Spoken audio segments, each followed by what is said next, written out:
नमस्कार दोस्तों आज हम बात करेंगे एग्जामिनेशन फियर की।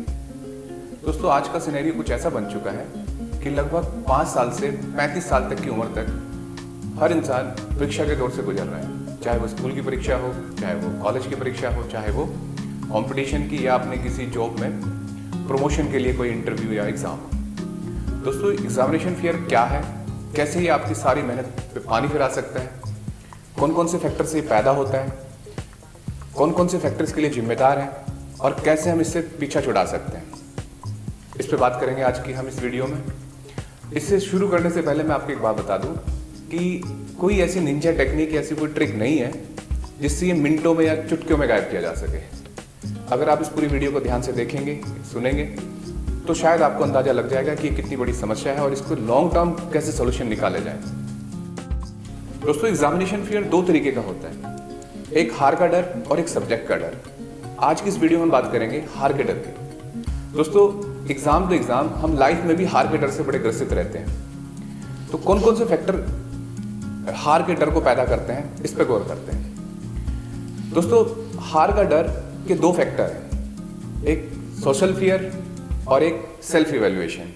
एक हम समाज के डर की वजह से हार के डर से ग्रसित रहते हैं और दूसरा अपने आप को जब हम सेल्फ इवेल्युएट करते हैं तो हम घबरा जाते हैं और ये डर पैदा होना शुरू हो जाता है। तो पहले मैं सोशल स्ट्रेस की बात करूंगा कि ये कैसे एग्जामिनेशन फियर में कन्वर्ट होता है। दोस्तों ये बात बताने से पहले, सोशल स्ट्रेस के बारे में बताने से पहले मैं एक बात बताना चाहूँगा कि मेरा मकसद किसी की परवरिश करने का तरीका या टीचिंग का तरीका या किसी ऑर्गेनाइजेशन के सिस्टम पर सवाल उठाना नहीं है। मेरा मकसद है ये बताना कि एग्जामिनेशन फियर के फैक्टर कौन कौन से हैं और कैसे ये पैदा हुआ। देखिए सोशल स्ट्रेस जब डेवलप कहाँ से शुरू होता है, मैं पहले पॉइंट की बात करता हूँ। पहला पॉइंट है कि हम अक्सर बच्चों को एज अ पेरेंट अक्सर बच्चों को बिना उसका इंटरेस्ट समझे किसी फील्ड में धकेल देते हैं। उसका कोई इंटरेस्ट नहीं है फैशन डिजाइनिंग में, उसको फैशन डिजाइनिंग में डाल दिया। एक बच्चे का इंटरेस्ट है होटल मैनेजमेंट में, उसको इंजीनियरिंग की तैयारी करा रहे हैं। दोस्तों अगर बिना इंटरेस्ट बनाए, हम बिना इंटरेस्ट समझे बच्चे के हमने उसको किसी फील्ड में डाल दिया, तो आज नहीं तो कल जब भी वो एग्जाम की तैयारी करेगा तो पूरे मन से नहीं करेगा, और मन से नहीं करेगा तो उसकी तैयारी कम ही होगी, तो प्रेशर बनना शुरू हो जाएगा और वो डर में कन्वर्ट हो जाएगा। तो जरूरत है कि हम उसके इंटरेस्ट को समझें। अब दूसरा फैक्टर है, हम बच्चे से ज़्यादा एक्सपेक्ट कर लेते हैं उसके कैलिबर को बिना समझे। फॉर एग्जाम्पल मैथ्स में वीक है बच्चा लेकिन उसे इंजीनियरिंग की तैयारी करा रहे हैं, बायोलॉजी में वीक है वो मेडिकल की तैयारी कर रहा है, फिजिकली वीक है वो रेसलिंग की तैयारी कर रहा है। तो ये हमें समझना होगा कि बच्चे का कैलिबर क्या है। ये कैसे समझ सकते हैं आप समझ सकते हैं उसका पूरा एकेडमिक रिकॉर्ड देखिए, उसकी करिकुलर एक्टिविटी स्कूल में वॉच करिए, और भी बहुत सारे पैरामीटर उसके साथ रहिए, उससे समझिए कि वो क्या चाहता है। अगर ऐसा नहीं हुआ तो वो धीरे धीरे स्ट्रेस में चला जाएगा और हम उससे ज़्यादा एक्सपेक्ट करने की कोशिश करेंगे। वो हमारे जनरली, जैसे मैं एक छोटे एग्जाम्पल देता हूँ, बच्चे क्या करते हैं जब उनको लगता है कि माँ बाप बहुत ज़्यादा एक्सपेक्ट कर रहे हैं तो वो अपने मार्क्स छिपाना शुरू कर देते हैं, अपने टेस्ट बताने बंद कर देते हैं। तो स्कूल के जो छोटे टेस्ट हैं या कोचिंग के या किसी भी एग्जामिनेशन के जो छोटे टेस्ट हैं उनको छिपाते रहते हैं। माँ बाप एक्सपेक्ट करते रहते हैं कि भाई बढ़िया रिजल्ट आएगा, मेरा बच्चा IAS बनेगा, स्कूल टॉप करेगा या IIT क्रैक करेगा। अब इस बात के चक्कर में उसके ऊपर प्रेशर आना शुरू हो गया, उसने टेस्ट तो छिपा लिए, अब प्रेशर बनना शुरू हो गया, जब मेन एग्जाम आएगा उसके मार्क्स तो नहीं छिपा पाएगा, वो भी एग्जामिनेशन फियर में कन्वर्ट हो गया। तो इसलिए जरूरत है कि हम उसके कैलिबर को समझें, उससे वही एक्सपेक्ट करें जितना वो कर सकता है, उसे प्रेरित करें, उसे मोटिवेट करें, उसे हार्ड वर्क के लिए मोटिवेट करें, लेकिन उससे ज़्यादा एक्सपेक्ट ना करें। तीसरी बात करता हूं मैं, कई बार हम अपने सपने बच्चों पे थोप देते हैं। जैसे फॉर एग्जाम्पल मैं अपना ही उदाहरण ले लूं कि मान लो मुझे IAS बनना था और मैं नहीं बन पाया, तो मैं कोशिश करूंगा कि मेरा बेटा IAS बन जाए।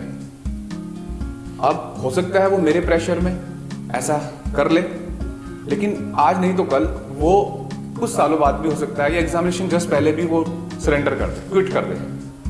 तो हमारी सारी मेहनत, बच्चे की सारी मेहनत पे पानी फिर जाएगा। और ऐसा हो भी रहा है, आपने देखा होगा मेडिकल MBBS करने के बाद लोग फैशन डिजाइनिंग में जा रहे हैं, तो उनको पता लगा कि यार मेरा इंटरेस्ट तो इस फील्ड में था, मैं तो सुपर इम्पोज किया था मम्मी पापा ने मुझे इस फील्ड के लिए, तो मैं बन गया डॉक्टर।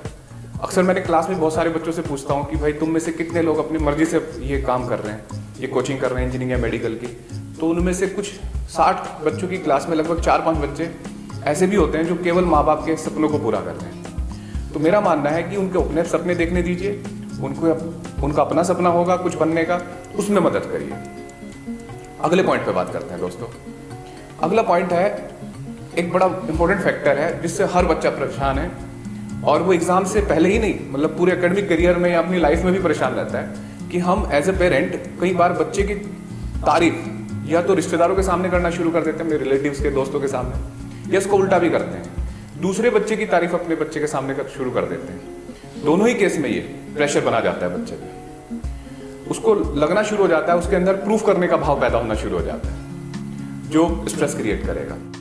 दोस्तों, आपको लगेगा कि तारीफ करने से तो उसके अंदर मोटिवेशन बढ़ेगा, लेकिन इसके कई बार नुकसान ही होते हैं। मैं आपको 2-3 एग्जाम्पल देता हूँ। एक बार इंटरनेट पे एक वेबसाइट में एक बच्चे ने मुझसे क्वेश्चन पूछा कि सर मैं ऐसे कैसे पढूं, कैसे तैयारी करूँ IIT की कि मेरा सिलेक्शन हो जाए और मम्मी पापा से पीछा छूट जाए। दोस्तों, मैं हैरान हो गया और मैं उसका जवाब नहीं दे पाया। ऐसी एक और घटना बताता हूँ कि दिवाली की छुट्टी पड़ती है कोचिंग में अक्सर, तो बच्चे घर चले जाते हैं, तो एक बच्चा घर नहीं गया। मैंने पूछा भाई क्यों? कहता सर मन नहीं करता। मैंने कहा यार, बच्चों का कोचिंग में आने का मन नहीं करता, तेरा घर जाने का मन नहीं कर रहा है? कहता है सर बहुत ज़्यादा क्वेश्चन पूछते हैं, जैसे सोसाइटी में एंटर करता हूँ आस पड़ोस के लोग और घर वाले बहुत ज़्यादा क्वेश्चन पूछते हैं, इस साल तो तेरा ड्रॉप है, 1 साल ड्रॉप हो गया, पढ़ पाएगा, होगा सिलेक्शन? वो इतने स्ट्रेस से परेशान है कि वो घर नहीं जा रहा है। तो दोस्तों, हमें अपने बच्चे को प्रोटेक्ट करना होगा, सोसाइटी से, नेगेटिव लोगों से प्रोटेक्ट करना होगा, जो दिमाग में कचरा डालते हैं, ऐसे रिश्तेदारों से, ऐसे रिलेटिव से अपने बच्चे को प्रोटेक्ट करके रखें। अगली बात करता हूं मैं, कई बार जैसे जितने मैंने फैक्टर बताए, इनका एक ओवरऑल प्रेशर भी है जिसे प्रूफ करने की टेंडेंसी बोलते हैं। प्रूफ करने की टेंडेंसी जब क्रिएट होती है बच्चे में, तो वो स्ट्रेस ले जाता है, और स्ट्रेस का लेवल कई बार इतना बढ़ जाता है कि वो 2 टेंडेंसी उसमें पैदा हो सकती हैं, या तो वो डिप्रेशन में आ जाएगा या एग्रेसिव हो जाएगा। कई बार आपने देखा होगा बच्चे बहुत एग्रेसिव हो जाते हैं, मेरी क्लास में भी मैंने देखा है, बहुत एग्रेसिव बच्चा बैठा हुआ है। तो एग्रेसिव हम बना नहीं है, हमने बना दिया, टीचर्स ने, सिस्टम ने, समाज ने उसको एग्रेसिव बनाया। अब आप कैसे सोचेंगे बात कि भाई ऐसा कैसे कर रहे हैं टीचर, पेरेंट्स क्यों बनाएंगे अपने बच्चे को एग्रेसिव, क्यों डिप्रेसिव बनाएंगे? मैं आपको एक रिकॉर्ड बताता हूँ। अभी 2017 में एक रिपोर्ट आई थी UNO की, जिसमें बताया गया कि इंडिया में डिप्रेशन के केस पूरे वर्ल्ड में नंबर 1 पे, सबसे ज़्यादा डिप्रेशन के केस इंडिया में, और उस डिप्रेशन के नंबर्स में 50% यूथ है, और यूथ में भी 13 साल से 19 साल के बच्चे हैं, जिनमें से हर 4 बच्चों में से 1 बच्चा डिप्रेशन का शिकार है दोस्तों। और ये भी बताया गया उस रिपोर्ट में कि इस डिप्रेशन को, बच्चे के डिप्रेशन को आप डिटेक्ट नहीं कर सकते। हम भी जनरली देखेंगे कि हमें भी कोई ऐसा बच्चा नहीं मिलता जो जनरली डिप्रेशन में हो, लेकिन शायद वो हमारा ही बच्चा डिप्रेशन में हो, या किसी का भी बच्चा डिप्रेशन में हो सकता है। तो ये जो प्रूफ करने की टेंडेंसी है, इसको लर्न करने की टेंडेंसी में कन्वर्ट करा जाए। सबसे बड़ी बात यही है कि हम उसे लर्न करने की टेंडेंसी दें, और उसको समझाएं कि बेटा कोई किसी से प्रूफ नहीं करना, आपको अपने लिए लड़ना है, अपने लिए कंपटीशन लेना है, अपनी तैयारी करनी है, अपना करियर बनाना है, किसी को प्रूफ करके नहीं दिखाना आपको। मैं एक और फैक्टर की बात करूंगा, फाइनेंशियल कंडीशन। दोस्तों, 2 तरीके के कैंडिडेट होते हैं, एक जो फाइनेंशियली पेरेंट्स पे डिपेंड कर रहे हैं, और एक फाइनेंशियली खुद पे डिपेंड करते हैं। जनरली बच्चे तो पेरेंट पे डिपेंड करते हैं। उस केस में क्या होता है, कई बार हम बच्चे को बार बार फाइनेंशियल कंडीशन के बारे में बताते रहते हैं, अपने घर की खराब फाइनेंशियल कंडीशन के बारे में, जो बच्चे में नेगेटिविटी पैदा करती है, जिसका एग्जाम में बहुत बुरा असर हो सकता है। उस पर डर आना शुरू हो जाता है कि अगर मैं ना पढ़ पाया, ना सिलेक्ट हो पाया, ना एग्जाम दे पाया, तो हमारे घर की फाइनेंशियल कंडीशन का क्या होगा। ये बहुत, लगभग 10 बच्चों में से 7 बच्चे इस बात से परेशान हैं। दूसरा, एक ऐसे भी कैंडिडेट हैं जो खुद पे डिपेंड करते हैं, जैसे IAS की तैयारी कर रहे हैं, सिविल सर्विसेज, वो खुद जॉब कर रहे हैं और साथ में पार्ट टाइम जॉब कर रहे हैं और साथ में एग्जाम भी दे रहे हैं, वो भी डरते रहते हैं। तो इन दोनों कैंडिडेट से मेरा यही कहना है कि भाई, किसी महान आदमी ने भी कहा है कि एजुकेशन पुअर्टी का इलाज है। आपकी, हमारी जो फाइनेंशियल कंडीशन है उसका इलाज एक ही है, वो है एजुकेशन। आप एजुकेशन कर रहे हैं तो घबराइए मत, आज हालात ऐसे हैं तो कल ठीक हो जाएंगे। इसको इतना मत सोचिए कि वो आपके एग्जाम में आगे आ जाए। अब हम बात करते हैं दोस्तों, ये सब बातें थी सोशल स्ट्रेस के बारे में। सोशल स्ट्रेस, आपको मैंने सारी बातें बताई, उनके कुछ इलाज भी बताए। अब एक फैक्टर है जो सेल्फ इवैल्यूएशन का फैक्टर है, अब इस पर हम डिस्कस करते हैं। तो पहला पॉइंट आता है कि कई बार हमें कॉन्फिडेंस की कमी होती है, और अगर कॉन्फिडेंस की कमी है तो सारी मेहनत बेकार है आपकी। कॉन्फिडेंस फॉर एग्जाम्पल एक कहावत भी है कि कांपते हाथों से अगर तलवार उठाओगे तो कुछ नहीं कर पाओगे। अब सेल्फ कॉन्फिडेंस की कमी आपको कुछ भी नहीं आगे, कभी भी आगे नहीं बढ़ने देगी। इसको कैसे इंप्रूव करें? दोस्तों, अपने आप को टेस्टिफाई करिए। आप किसी एग्जाम की तैयारी कर रहे हैं तो पूरे सेशन टेस्ट करिए, अपने आप को टेस्ट दीजिए। कोचिंग कर रहे हैं तो टेस्ट दीजिए। मेरा एक अपना ओपिनियन है कि जो स्टूडेंट टेस्ट नहीं देता एग्जाम से पहले, वो कभी सिलेक्ट नहीं हो सकता, वो दावेदार नहीं होता एग्जाम का। तो अपने आप को टेस्टिफाई करना होगा। बहुत सारे बच्चे टेस्ट से भागते रहते हैं, मुझे पता रहता है इनका कुछ नहीं होगा, ये केवल वक्त बर्बाद कर रहे हैं। जब आपको टेस्ट देने की इच्छा अंदर से जागनी शुरू होगी, इसका मतलब आप पूरे जोर शोर से तैयारी कर रहे हैं अपनी, और ये आपके सेल्फ कॉन्फिडेंस को इंप्रूव करेगा। शुरुआत में ऐसा होगा, फॉर एग्जाम्पल कोई एग्जाम है जिसमें 100 मार्क्स का पेपर है, आपने टेस्ट देना शुरू करा तो आपके 10 नंबर आए, हो सकता है नेगेटिव मार्किंग है तो -10 में चले जाओ, लेकिन उसको एक्सेप्ट करिए, ईमानदार रहिए, ऑनेस्ट रहिए और उसको इंप्रूव करना शुरू करिए। 2-2 नंबर भी अगर बढ़ते जाएंगे तो एक साल में शायद 100 के आसपास पहुंच जाओगे। तो टेस्टिफाई करना शुरू करिए अपने आप को। छोटी छोटी बातें डे बाय डे अपने आप में इंप्रूवमेंट लाइए, चाहे वो इंटरव्यू हो, चाहे किसी भी तरीके की बात है, इंप्रूवमेंट। और यहाँ सेल्फ कॉन्फिडेंस की बात करते हैं तो हम समाज से कंपटीशन नहीं, अपने आप से कंपटीशन करिए। देखिए कि कल मुझे ये नहीं आता था, आज मुझे आ गया। कल मैं ये नहीं कर पाता था, आज मैं करना शुरू कर दिया। उसके लिए आप किताबें पढ़िए, अच्छी किताबें पढ़िए। तो इस तरीके से सेल्फ कॉन्फिडेंस इंप्रूव किया जा सकता है।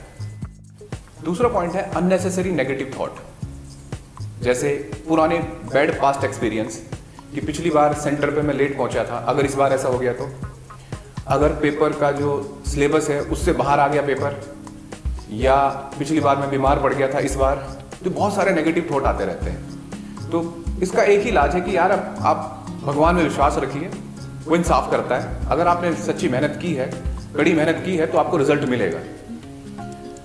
तीसरा पॉइंट आता है कंपटीशन का फियर। हम डरना शुरू हो जाते हैं, कंपटीशन है, आपको पता है कि मैं अच्छा कर लूंगा, लेकिन मेरे 500 मार्क्स आएंगे और दूसरे के 550 आ गए तो वो सिलेक्ट हो जाएगा। दोस्तों, कंपटीशन से आप बच नहीं सकते, लेकिन अगर आपने सतत मेहनत करी है, कंटिन्यूअस मेहनत कर रहे हैं, आप डेडिकेटेड हैं, तो रिजल्ट आएगा। और अगर आप हमेशा रिजल्ट के बारे में सोचते रहे तो आपकी तैयारी बेकार हो जाएगी, आप नेगेटिविटी में आ जाएंगे। गीता में भी लिखा एक श्लोक है, कर्मण्य वाधिकारस्ते मा फलेषु कदाचन, कि आप वर्क करिए, रिजल्ट का इंतजार मत करिए, फल का इंतजार मत करिए, फल मिलेगा आपको। फल की चिंता जो करते हैं वो रिजल्ट क्रिएट नहीं करते, वो इतिहास नहीं लिखते। तो दोस्तों, जो मैंने आज जो एग्जामिनेशन फेयर के बारे में बताया इस वीडियो में, इसमें 2 फैक्टर मैंने आपको बताया कि हार का डर क्या था और कैसे ये ठीक किया जा सकता है, कैसे सुधारा जा सकता है। अगली वीडियो में हम बात करेंगे फियर ऑफ सब्जेक्ट, सब्जेक्ट को कैसे सुधारा जाए, सब्जेक्ट पे कैसे वर्क किया जाए कि आपको ये डर ही ना सताए। तो थैंक यू दोस्तों। If you like this video, then share it and subscribe our channel and hit the bell icon as well. And if you want to give any suggestion, then inbox your query to the number provided in the description.